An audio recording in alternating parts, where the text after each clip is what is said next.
How is technology revolutionizing the retail and consumer sector? Customers are getting increasingly demanding, not just in terms of product quality. They expect personalization, delivery when and where they choose, the ease of convenience of online shopping. Now, digital transformation can be the answer. It offers that opportunity to save costs, get connected with the customers, improve the customer experience. But for established retailers, overhauling the major supply chain and the distribution process also presents an expensive and logistical challenge. In this episode of Tech at Work, we crack the retail code. What should be your best digital strategy? What are the big technology trends? How can you incorporate artificial intelligence in your retail strategy? I am Reema Tendulkar in conversation with Sauvik Banerjjee, and you're watching Tech at Work. Sauvik is a Ranji Trophy player, an entrepreneur, a mentor to 50-plus startup CEOs, a techie at heart, and CTO of Tata Cliq, and the advisor to the Tata Industries. Sauvik, thank you very much for joining in. Let me start by asking you, what is your digital strategy at Tata Cliq? Firstly, thank you for having me. It is a pure play internet business, so we can call ourselves not the digital strategy. We call ourselves the digital pilgrims. Why? Because we are born out of a need for digital capabilities. So the transformation is not required. We were born as a digital company. The strategy changes with every FY based on competition, based on newer operating models. Till now, we have been a pure play ship from store model with an ability to do click and collect in India. Live real-time brand stores. It's a brand obsessed platform. Going forward, our three-pronged strategy is very simple. We will focus on more offline to online, more fulfillment and experience of offline getting married to online. And the last part is, which is the most important part, is we are going to get much more obsessed about high-end premium luxury brands. What I understand is right now you can source your inventory, say from a West Side store, and sell it on Tata Cliq, but you've also tied up with other big luxury brands where you're adopting a ship in store, which means you're basically fulfilling the order. You're going to the store, say the Mobla store in Bombay, you're picking up the order and just delivering it. So you're largely providing the logistical part for fulfilling the brand order, right? So yeah, I mean, omni-channel, you can call it in three different ways. Omni-channel has got the customer experience online, offline, but logistics efficiency is primarily the key part of omni-channel experience. So ship from store, what do you mean by ship from store? So what we say is we don't buy inventory in bulk. Technology has been able to connect to all brand stores, whether it's in the marketplace or the luxury and indie luxury, and inventory keeps coming in during the day through the reconciliation of these stores. When a customer places an order, that order basically goes through a hopping logic, and like a Uber mechanics works, and one of the stores will raise up their hand and say, I want to fulfill that order. What are you doing to this? You are, one, allowing the genuineness of a product from that store to the customer. You take the entire fakeness away, hence it's a brand forward. Secondly, you can always do click and collect, or you can always return to that store, which leads to a greater amount of optics for the brands and the stores to bring physical footfall back.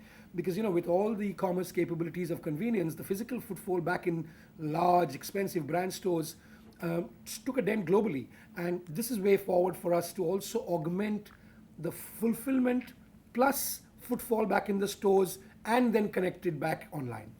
But any brand or any platform can replicate this model, right? Apart from the fact that you have Westside and Tata Cliq, that apart, but purely about fulfilling orders from a particular brand. Any platform can replicate it. So where does the differentiation lie? And you're true. But where it lies is it takes a lot of effort, because brand and stores are not tech forward. They are fundamentally retailers. And the maturity of their technology from a brand to brand, from brand A to brand B to brand C, varies. So some would be working on spreadsheets and some would be working on advanced ERP systems. What Tata Cliq has been able to establish is connect to 1,200 plus brands across these three, over 7,000 integrations directly, more or less in near real-time mode with the store, with the brand's warehouse, and with the brand's franchisee stores. And that in itself gives us an advantage in go-to-market, which we have had. Secondly, replication, of course, is a possibility, but we will be always ahead. While people replicate it, we will crack another advanced tech to ensure that brand and stores work. I'll come to the part where you said the other advanced tech you're looking to crack, but you'll always have the advantage of the Tata Group. That in itself brings in so much credibility when you are fulfilling the order vis-a-vis another platform. How is your platform different from, say, an Amazon? It's different because we don't buy inventory. We don't buy inventory and we don't store it in the warehouse. We directly ensure that inventory gets fulfilled by a host of 3PLs we have on the ground in India, and that goes to the doorstep of the customer. There are two ways. Electronics, say suppose example, large appliances, a fridge, freezer, television, washing machine, a 60-inch LG TV or a Samsung TV, their way of fulfillment is very different. Tata Group example works. We have got Tata Group companies like Voltas, Chroma, Westside, Tanishq, CaratLane, Titan. The advantage is those are the stores which we seamlessly integrate, because those, mind you, those are all independent organizations, but seamlessly integrate. That integration agility now shows to the non-Tata Group organizations saying that, wow, can we integrate with you guys as well? And we've got probably more non-Tata Group brands. Yes. But of course, the advantage we have in retail sector, Tata Group's footprint in the retail gives us a massive advantage. By not owning the inventory, you take a lot more time to fulfill the order. So the delivery time vis-a-vis, say, an Amazon, which promises to deliver within 24 hours if you're a Prime member, versus, say, a Tata Cliq, which will take 3 to 5 business working days. Correct. That reduces the customer experience. So we are working on that one. We are our average TAT to a standard delivery, we have brought it down to about 2.2 days. Okay. But mind you, that's for lifestyle. But if I want to replicate that in large appliances, which has pickup, installation, post-order customer experience also tied in, customers are willing to wait. If he's ordered 2 air conditioners or a large fridge freezer, they're willing to wait because they understand that it's a large product. You will see a certain few innovation models in very localized cities where we are going to trial out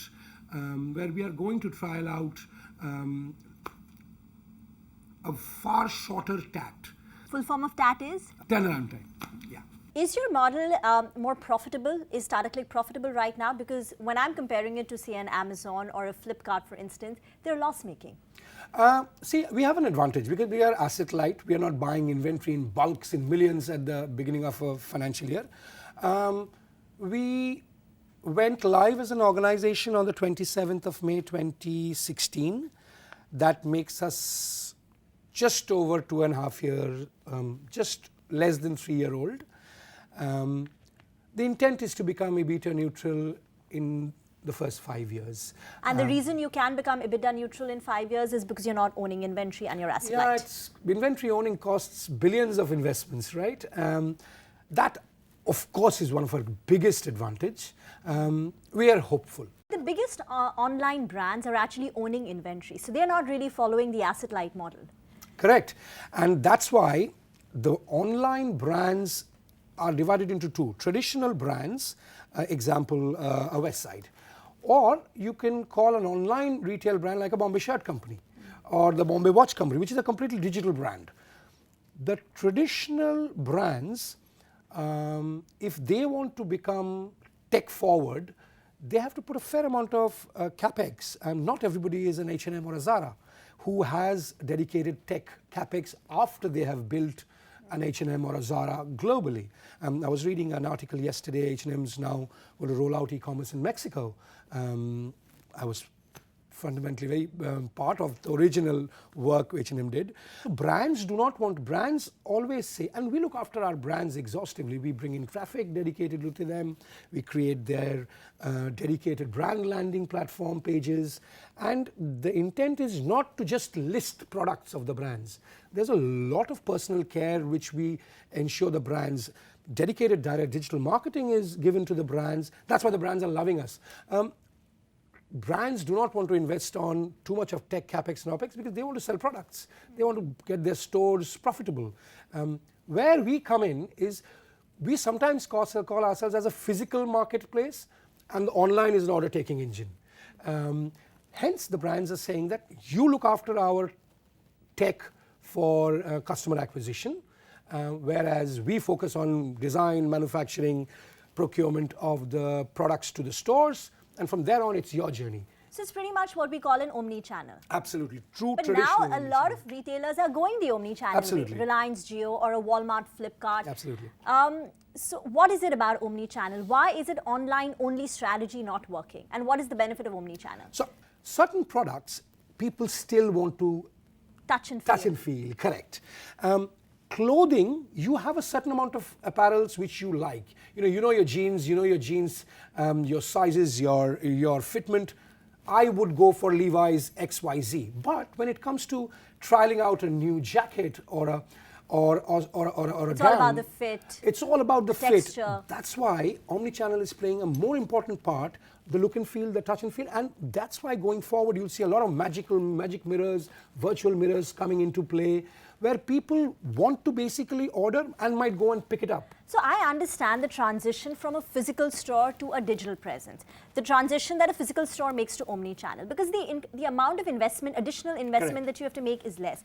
But now for a purely online company to actually build a physical store, invest in that real estate, is a lot of money that we're talking about. Yeah. Yeah. So why are companies going down that road? Is it worth the return on And investment? let me call you the two good companies in India who have tried it is Lenskart and Chumbak. Oh. Right? Lenskart and Chumbak were typical traditional online e-commerce companies, and they realized that India likes to go into a mall, a store, especially the large tier 1, tier 2 cities and the prime metros, and it's an experience for a family over the weekend to just go and spend 3 to 4 hours. Now, what you will see is large malls plugging in transshipment hubs and online e-commerce while you spend that time and do your shopping and then get delivered and pick it up on your way. Is it worth the investment for Lenskart and Chumbak? I don't know. Let me put it this way. We are in an experimental mold because we are talking about not 1.4 billion people transacting. We're talking about actually 40 to 50 million e-commerce transacting customers. What's the biggest risk for these omni-channel companies? Stockouts, inventory stockouts. See, when you work with brand stores, the physical individuals are going and picking up the stock as well. And then there's a reconciliation happening across these stores, and that is getting fed back to platforms like us. Stockout is always a big risk. And that's why the brands, relationship with the brands, ensuring that stock is coming out of their warehouse to the stores, and it's a precision-driven technology which we have mastered actually, is from the time the stock leaves the warehouse, if required the stock is not there, the platform of Tata Cliq will actually go and hop and look at the warehouse where the stock is there, ensuring that customer experience is at the prime and he doesn't have, but saying that, it's a journey. We have stock out, customer experience, pin code serviceability is a big challenge. India is not a zip code or a postcode nation like one building, one ID. India is a pin code nation. A lot of buildings are in one pin code. Now what we have mastered is when I'm ordering from my pin code, example X, the stores which the product I have ordered for, the nearest store will basically raise their hands and ship it out. If it's not in the city, we have also allowed the technology to basically ship it out from another city to the customer. So pin code serviceability based on stock is India's biggest challenge. Let me now talk about the journey of artificial intelligence. Now, you did your doctorate in natural language processing, NLP, and deep learning way back in 1999 when no one was even talking about it. Even AI had not become such a buzzword that it is today. Talk about the journey of AI in retail. So let me just carry. I've got research. I've got a lot of research work which I kept on doing over the years. Artificial intelligence has been there for the last 60, 70 years. Now, in the last 3 or 4 years, with Google making huge amount of research investments, acquiring somebody like Boston Dynamics, Facebook working on customer profiling and data and personalization and recommendation, and then of course Elon Musk's work and Jack Ma's work on artificial intelligence. What we in India have realized that in our limited capacity, which are the 2 key areas of AI we can use? It's fundamentally predictive, fundamentally recommendation or recommender tool driven. Which is what Netflix or... Absolutely, absolutely. How intelligent is your recommendation? How intelligent is your personalization? How intelligent is your search? Is it got relevance logic built in? So that's one. That's one part.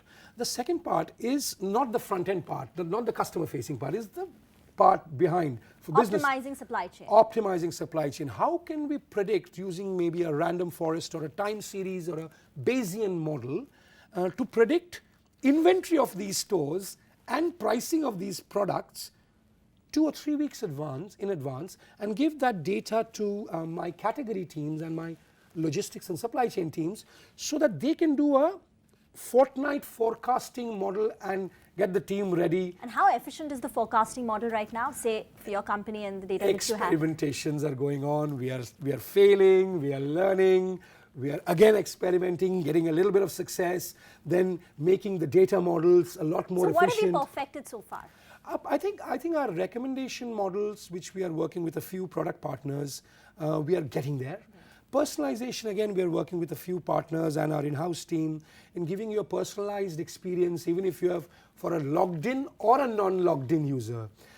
The holy grail is the anonymous user, unstructured data to make sense out of it. So we are not, I wouldn't say mastered is a very big word, it's an ongoing journey. Machine learning takes time.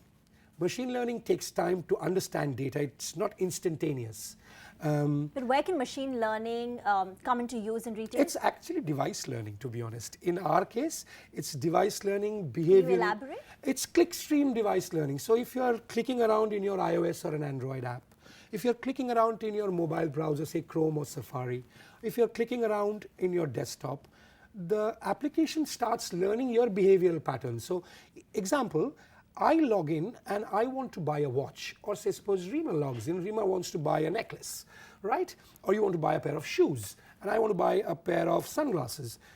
But I'm browsing constantly for the last 2-3 days, few minutes every day and exploring what products. The third day when you launch your app or your browser, we are now able to give you some decent amount of recommendation based on your browser behavior. So that's without you or me logging in. If you're logged in, we can get to a little bit more recommendation, perfection driven widgets which we can provide you on products. That's the first baby steps we are taking. But there's about, the idea is to build 100 machine learning and deep learning algorithms just on the personalization, recommendation and projection and prediction capability for back end and front end accordingly. Tell me the cool innovation or the technology which is currently used, say in United States and China, which India can at least catch up.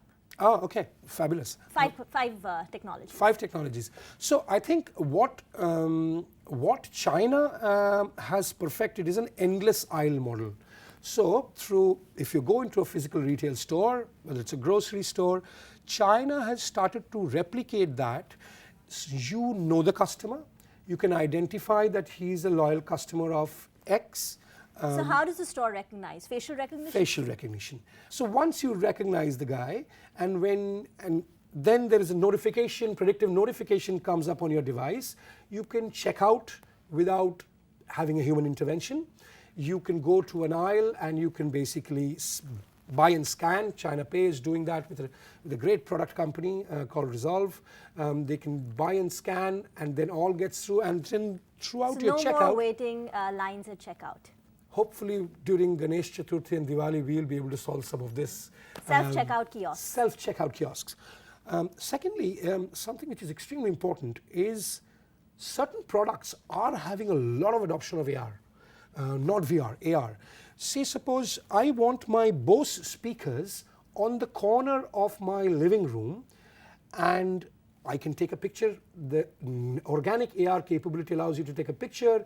I can embed that on my room's corners picture, and then understand while I'm on the go or in a store how quickly and how seamlessly it will look. So that for e-commerce, AR for e-commerce is a humongous growth area in North America and China.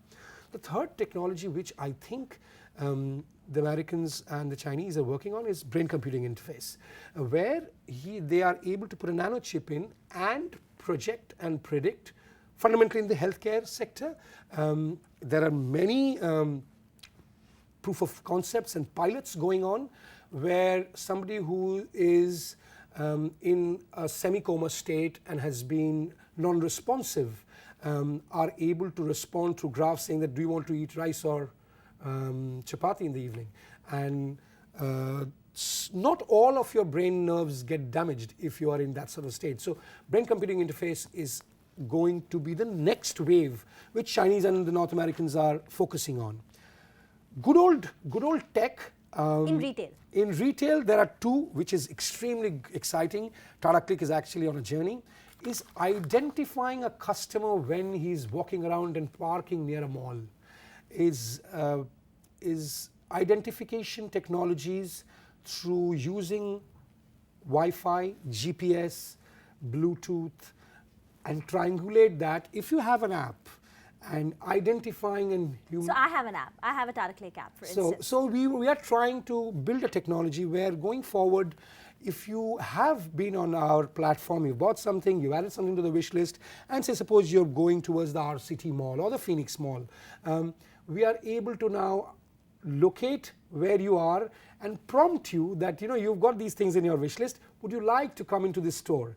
The last part in retail which I think you will see a lot coming in is an experience zone and an experience store. So for large format brands, you will see a complete digital store of the future like an Apple or a Farfetch.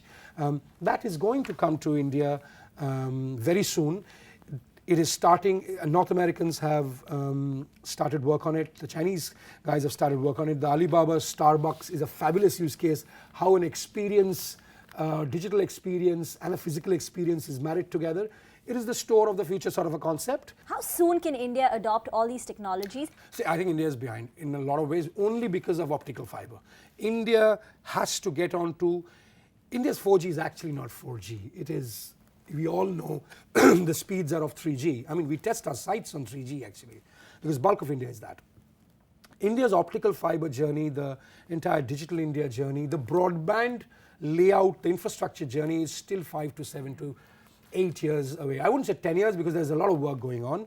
India has to get optical fiber ready. I mean, we can't bring in 5G if we don't have a proper airwave of 4G. Once that happens, you will see a lot of it. The fact of the matter is that a robo giving you something from the aisle and handing it over, these are experiments. A mass factory model, it will take a long time.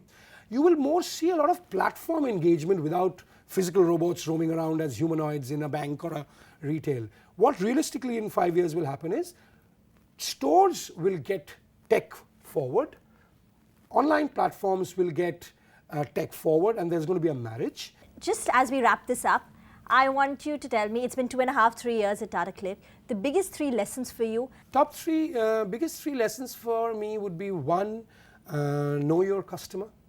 Sometimes we have an idea what the customer wants, but unless and until we start seeing the data, we don't know what the customer wants. And number 2 is being customer post-order ready.